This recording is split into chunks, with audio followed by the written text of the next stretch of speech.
Hello viewers and readers, I hope all is well with you. In this video, we will discuss how diet can be used in lieu of cardio-calorie burn for short periods of time. No one likes to control their diet, and no one really likes to be forced to do cardio. There's nothing more depressing than missing cardio sessions for a few times in a row and seeing body fat go up, even by a small amount. Through my own life experience, I have found that switching from a rigorously maintained cardio schedule to a much more relaxed one for, say, a week, but imposing some extra dietary control, works wonders for reducing body fat levels. Depending upon how intense your cardio training regime is, you may not be able to maintain it constantly over long periods of time.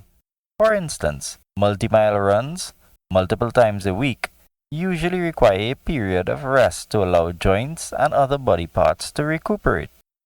In my case, I like to do 4-mile runs for 2 sessions per week, along with my weight training where I mix in walking between sets. I have found this to work well for me, burning quite a lot of calories and allowing me to eat more calories when I need to. However, schedules, etc. sometimes mean I can't get to stick to a rigorous schedule at all times. Also, sometimes I overdo it on the cardio, pushing personal bests and pushing the miles. This inevitably leads to needing a few rest sessions after a few weeks or months on end to recuperate. The question becomes, after getting accustomed to eating a lot of calories during lots of cardio training, is it possible to easily cut back on calories for, say, a week while recuperating, and does this have the same effect in terms of fat loss? The answer is yes on both accounts. In fact, I have found that it has increased fat loss. A week of taking it easier, say running 75% of your regular miles and including some gentle calorie control, has more fat burning potential than simply pushing the calorie burn with hard cardio. This makes sense from a scientific perspective, as it is much easier to control calories via diet than trying to burn them off doing hard cardio. For instance, running at a moderate pace for a mile will only burn around 130 to 150 calories for a well-trained athletic frame. Cutting 150 calories from 2 meals is as easy as skipping some of the sauce.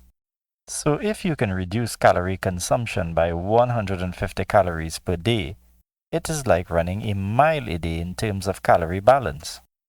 Therefore, eating an enhanced calorie load while doing 8 miles of running per week, then dropping to 5 miles per week and knocking off just 450 calories in that week, is pretty much balancing the calorie equation.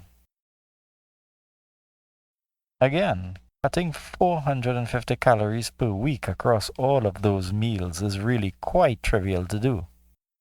Of course, intense cardio training has other benefits beside calorie burn. The VO2 max levels and general conditioning benefits you gain cannot be made up for with calories you cut from food.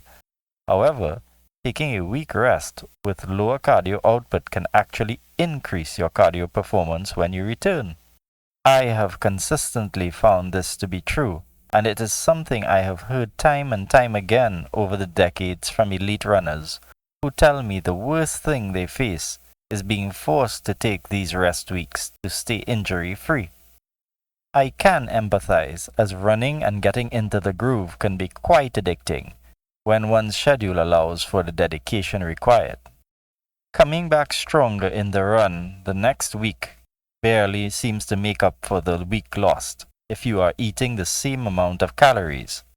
But if you can execute a slight reduction in calories, you actually keep losing body fat and gain the performance of the rest period.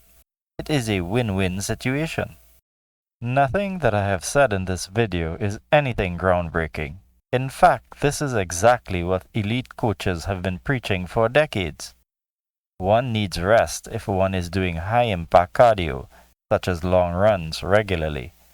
The same holds true for intense weight training or cross-training sessions as well.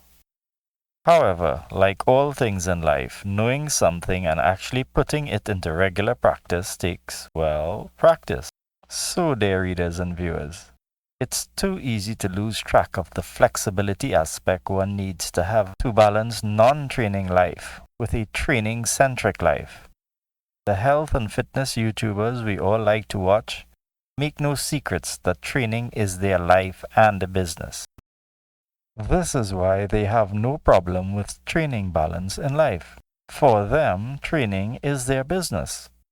For everyone else, we must find that balance and keep it throughout our lives to stay healthy and fit. I hope the information provided in this video helps make your health journey a bit easier. As always, thank you for your time, dear viewers and readers. Until next time, bye.